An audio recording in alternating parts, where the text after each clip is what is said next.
Hello po mga kababayan, si Dante Maravillas, Bicolano vlogger, broadcast journalist from Albay. O ito na, pinablish na mga kababayan yung naging desisyon ng ICC Pre-Trial Chamber 1 sa pag-deny sa petisyon ni Digong, ng abogado ni Digong ni Atty. Kaufman para sa interim release niya po. Ayan po. Sabi dyan, Pre-Trial Chamber 1. Situation in the Republic of the Philippines in the case of the prosecutor versus Rodrigo Roa Duterte in relation to urgent request for interim release and renewed request for interim release filed September 26, 2025. Rejected po mga kababayan. Hindi pinahintulutan ng International Criminal Court ang hiling ng kampo ni dating Presidente Rodrigo Duterte na interim release at pinag-utos ang kanyang continued detention. Yan na. Sabi dyan, the person shall continue to be detained. This argues against the existence of a pre-trial chamber's power to release a suspect on humanitarian grounds if any of the grounds for detention set out in Article 58(1)(b) of the statute continue to exist. The chamber is mindful of the practice of other international courts and tribunals taking into account sufficiently compelling humanitarian grounds. However, it will not dwell on the question of whether it could release a suspect solely on humanitarian grounds any further, because for the reasons that follow, such grounds have even not been sufficiently set out in the case at hand. The chamber notes that the defense limits itself to argue that Mr. Duterte is 80 years old and medical reports have highlighted, redacted po, and that, redacted uli, without substantiating how detention is so detrimental that it justifies his release. Hindi umobra yung argumento po ni Atty. Kaufman. Kasi yung alibis niya, mga kababayan, baseless, haka-haka man lang niya, wala man siyang hawak, mga kababayan, na medical records. Siya yung nagsasalita, hindi man na doktor ang nagsabi na may problema sa, yung tinawag niya, mga kababayan, na cognitive deficiencies. Inang kausapin po ni Sara Duterte at sa kanang asawang si Zimmerman. Okay daw. Jolly niya. Okay siya. Binibase kasi ninyo yung mga argumento sa kasinungalingan. Walang batayan. Malamang sa malamang, itong si Digong, matulad doon sa nasintensyahan ng guilty. May nasintensya na po. Ito, yung Sudanese militia chief for war crimes, si Ali Muhammad Ali Ab al-Rahman, found guilty of war crimes and crimes against humanity at the ICC in The Hague. Yan, sa Sudan po. Activists welcome ICC conviction of Sudanese warlord for Darfur crimes. Malamang sa malamang yun ang abutin din, mga kababayan ni Digong. You see? Ito'y dahil po sa kanyang sariling kagagawan. Siya yung may gawa niyan. Siya yung gumawa ng kanyang destiny. So wala man ibang dapat sisihin, kundi yung sarili niya. So sabi po sa kanilang desisyon to deny the interim release petition, the chamber also notes that Mr. Duterte enjoys the right to medical treatment pursuant to Regulation 103(4) of the regulations. A qualified medical officer with experience in psychiatry shall be available to attend the detention center, and a nurse shall be present at the detention center at all times. Lagi palang may nakabantay na nurse. Kaya malamang sa malamang pong official release yung ICC doon sa mga kwento ni Sara na nag-trigger ng resolusyon ng Senado. Nang sabi, si Digong po, several times na nahimatay. Si Sara Duterte po, napakasinungaling. O diba? Siguro alam na ng mga ICC judges kaya hindi po pinapatulan yung mga Pinagsasabi nila. May nurse po, 24 hours na nakabantay at all times. Nothing in the request indicates that this would not be sufficient to ensure that Mr. Duterte receives the appropriate medical attention and care in detention.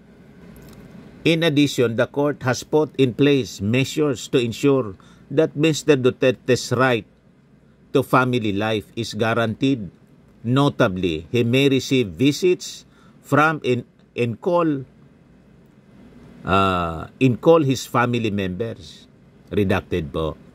The remaining, redacted uli, are inherent to a lawful detention and do not constitute considerations that may warrant an interim release on humanitarian grounds. The Chamber therefore considers that the defense argument that Mr. Duterte should be released for humanitarian reasons must be rejected. Rejected. Conclusion, sabi dito sa desisyon. In light of the above, the Chamber finds that Mr. Duterte's detention continues to remain necessary under Article 62 of the statute based on each of the requirements set by Article 58(1) of the statute.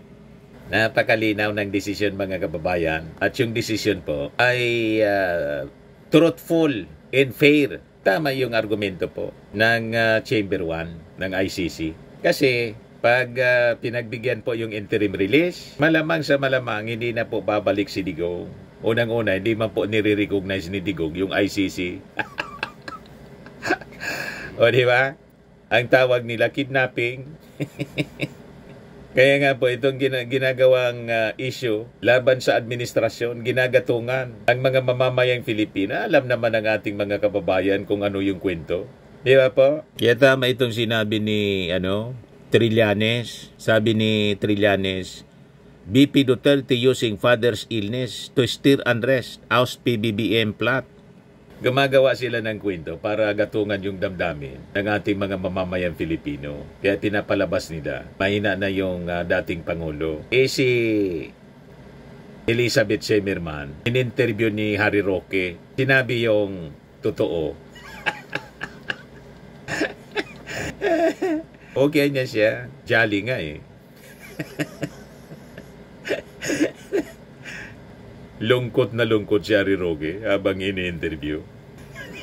Bakit niya kasi ganun ang sinabi? Hindi niyo kasi inorient mo na si Elizabeth Semerman. Ayan tuloy. Kung ano yung actual encounter niya kay Rodrigo, sabi ni Elizabeth Semerman, yun ang sinabi niya. Hindi kasi ninyo kinotes. Dapat kinotes nyo tulad ng pag-coach ni Marcoleta kay Orly Gutesa. O di ba? Ito yung sabi ni Trillanes. Sabi dito, former Senator Trillanes has accused Vice President Sara Duterte of exploiting their father's supposed illness to fund public anger and stir dissent during the September 21 anti-corruption protest, supposedly to unseat President Ferdinand Marcos Jr. and install herself in Malacanang. Sa interview ng Billionaire News,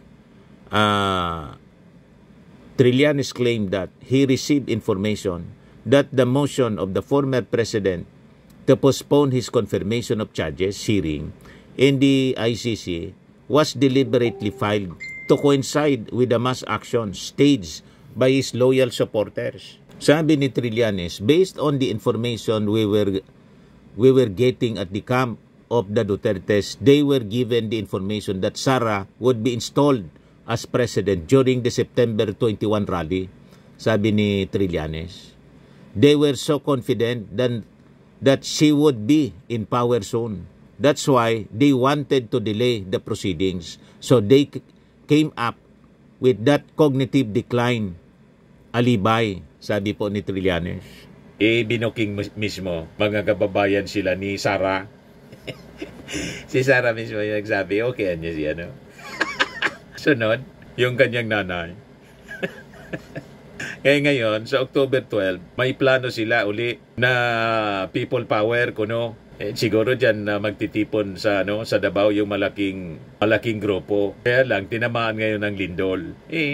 Divine intervention na po. Hindi papayag ang ating Panginoon na ang Panginoong Diyos na ang hinalal by landslide ng 31 million plus ay tatanggalin lang ninyo sa pamamagitan ng people power. Iyan niya Mr. Maravillas, di ba 32 million yung supporters ni Sara, mga botante? Yung 31 million kasi po mga Marcos supporters, kaya 32 million sa kanya.